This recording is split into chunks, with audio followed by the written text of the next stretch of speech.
ഇവിടുത്തെ പ്രശ്നമെന്ന് പറയുന്നത് കള്ള പ്രചാരവേല തുടർച്ചയായി തിരുവനന്തപുരം കോർപ്പറേഷൻ ഒരു കാര്യവും ചെയ്തിട്ടില്ല. എനിക്ക് നന്ദുവിനോടാണ് വ്യക്തിപരമായ ചോദ്യമാണ്. 5 അവാർഡുകളാണ് നീതി ആയോഗിന്റെ അവാർഡ്. നീതി അല്ല, ഞാൻ കൃത്യമായി പറയാം. വികേന്ദ്രീകരണ ആസൂത്രണമായി ബന്ധപ്പെട്ട് എന്തിനാ ഇങ്ങനെ കൂവി തോപ്പിച്ചെടുത്തേ മനുഷ്യ? കൂവി തോക്കും, അങ്ങനെ തോക്കൂലാരും. മേയർക്ക് ഒരു സീറ്റ് പോലും കൊടുത്തില്ലല്ലോ. അല്ലല്ല, മേയറായിരുന്ന ആളിന് അങ്ങനെ സീറ്റ് കൊടുത്ത ചരിത്രമുണ്ടോ? ചരിത്രമുണ്ടോ? ഞാൻ ചോദിക്കട്ടെ, നിങ്ങൾ മനസ്സിലാക്കേണ്ടത് അങ്ങനെയാണ്. എന്നോട് ആ ചോദ്യം ചോദിക്കാം.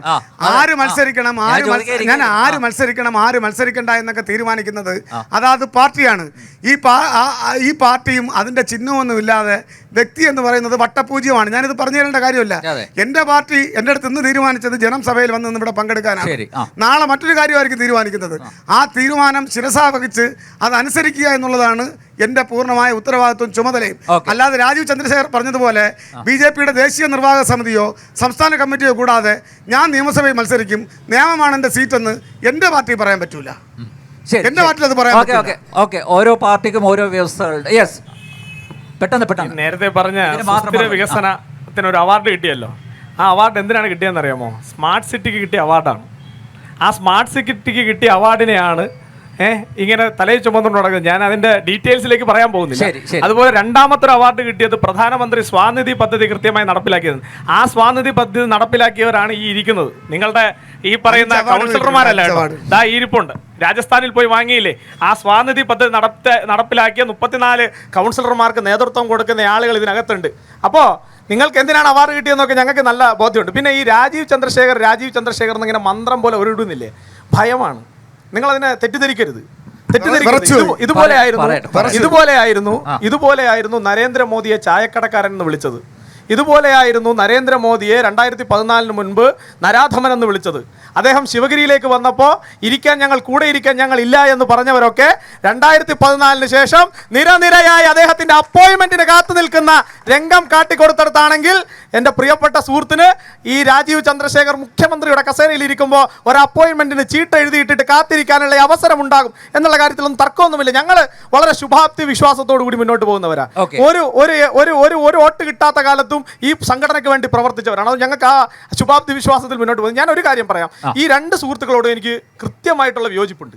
അതായത് ഈ ചർച്ച തുടങ്ങി നേരം ഇത്രയുമായിട്ടും ഇവരാരെങ്കിലും 1 മണിക്കൂർ അല്ല 1 മണിക്കൂറായിട്ടും ഇവരാരെങ്കിലും തിരുവനന്തപുരവുമായി ബന്ധപ്പെട്ട്, നമ്മൾ തിരുവനന്തപുരത്തെ വിഷയമാണല്ലോ ചർച്ച ചെയ്യുന്നത്, തദ്ദേശ പോര് എന്നാണ് പേരും, ഈ തിരുവനന്തപുരവുമായി ബന്ധപ്പെട്ടിട്ടുള്ള ഏതെങ്കിലും ഒരു വിഷയത്തെക്കുറിച്ച് ഇവർ റൈസ് ചെയ്യുകയോ ഇവരൊരു വിഷയത്തിൽ ഇടപെടുകയോ ചെയ്തില്ല. അപ്പോൾ ഇവർക്ക് പറയാനൊന്നുമില്ല. 45 വർഷക്കാലത്തെ നഗരസഭാ ഭരണത്തെക്കുറിച്ചും നേരത്തെ ഇദ്ദേഹം മേനിയായി പറഞ്ഞ ഞങ്ങൾ ഇത്രയധികം സീറ്റുകളിൽ ജയിച്ചു നിൽക്കുന്ന പാർട്ടിയാണ് എന്ന് പറയുമ്പോഴും അവർക്ക് ഉയർത്തിക്കാട്ടാൻ ഒരു കാര്യം പോലും ഇല്ല. ഈ തിരുവനന്തപുരത്തിന്റെ അഭിമാനമായി കാട്ടാൻ ഇല്ല എന്ന് പറയുമ്പോൾ ഞങ്ങൾക്ക് അഭിമാനമായി കാട്ടാൻ 100 കണക്കിന് പദ്ധതികളുണ്ട്. പ്രധാനമന്ത്രി സഡക് യോജന 100% കേന്ദ്ര സർക്കാരിൻ്റെ പദ്ധതിയാണ്. 100% പണം മുടക്കുന്നത് കേന്ദ്ര സർക്കാരാണ്. ആയുഷ്മാൻ ഭാരത്, ഇവിടെ ഇരിക്കുന്ന പലരുടെയും വീടുകളിലെ അമ്മ പെങ്ങന്മാർക്കും സഹോദരിമാർക്കും അതുപോലെ തന്നെ അച്ഛന്മാർക്കും ജ്യേഷ്ഠന്മാർക്കും ഒക്കെ ഒരു ആശുപത്രിയിലേക്ക് പോയാൽ 5 ലക്ഷം രൂപയുടെ ഇൻഷുറൻസ് സൗജന്യം കിട്ടുന്ന ഈ പദ്ധതി നരേന്ദ്രമോദി 100% പണം നരേന്ദ്രമോദിയുടെ സർക്കാർ കൊടുക്കുന്ന പദ്ധതിയാണ്. അതുപോലെ തന്നെ സ്വച്ഛ് ഭാരത് മിഷൻ, നേരത്തെ ഇവിടുത്തെ CPM-കാരൊക്കെ നമ്മളെ 2014 കളിയാക്കിയിരുന്നു, 2015 ആയിരുന്നപ്പോൾ. അപ്പോൾ അവർ പറഞ്ഞത് നിങ്ങളുടെ പ്രധാനമന്ത്രി കക്കൂസ് ഉണ്ടാക്കാൻ നടക്കുന്നയാളാണോ എന്ന് പറഞ്ഞിട്ടാണ് നമ്മളെ കളിയാക്കിയത് അല്ലേ. ഇന്ന് ഞാൻ വിവരാവകാശ രേഖ എൻ്റെ കയ്യിലുണ്ട്. ഈ തിരുവനന്തപുരം കോർപ്പറേഷനകത്ത് പോലും ഈ പറയുന്ന ശൗചാലയമില്ലാത്ത ആയിരക്കണക്കിന് പേർ ഉണ്ട് എന്ന് പറഞ്ഞാൽ എത്ര ദീർഘദക്ഷണത്തോടുകൂടി എത്ര കൃത്യതയോടുകൂടിയാണ് നരേന്ദ്രമോദിയുടെ ഗവൺമെന്റ് മുന്നോട്ട് പോകുന്നത് എന്നുള്ള ചോദ്യത്തിന്റെ ഉത്തരമാണ് അത്തരം പദ്ധതികൾ. അങ്ങനെ ഒന്നും തന്നെ പറയാനില്ലാത്തവർ ഇത്തരത്തിൽ അങ്ങോട്ടേക്ക് അപ്പുറത്തെ കാലിലെ മന്ദിനെ ചൂണ്ടിക്കാണിച്ച് ഇപ്പുറത്തെ ആള് സന്തോഷിക്കും, ഇപ്പുറത്തെ കാലിലെ മന്ദിനെ ചൂണ്ടിക്കാണിച്ച് അപ്പുറത്തെ ആൾ സന്തോഷിക്കും.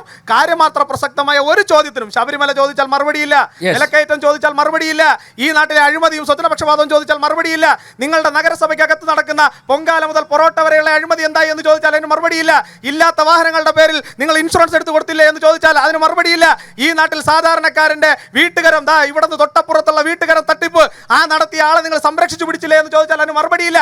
ഇങ്ങനെ ചോദ്യങ്ങൾക്കൊന്നും ഇടതുപക്ഷത്തിന്റെ സുഹൃത്തിനും വലതുപക്ഷത്തിന്റെ സുഹൃത്തിന് മറുപടി ഇല്ലാത്തിടത്തോളം കാലം തിരുവനന്തപുരത്തിന്റെ അവസ്ഥ മാറണമെങ്കിൽ അത് വികസിത അനന്തപുരിയിലൂടെ, വികസിത BJP-യിലൂടെ, അത് ഭാരതീയ ജനതാ പാർട്ടിയുടെ വികസന രാഷ്ട്രീയത്തിലൂടെ ഉണ്ടാവൂ എന്ന് ഈ ചർച്ച കാണുന്ന മുഴുവൻ ആളുകൾക്ക് മനസ്സിലാവും എന്ന് ഞങ്ങൾക്ക് വിശ്വാസം. അടുത്ത ചോദ്യം. യെസ്, ചോദിക്കാം.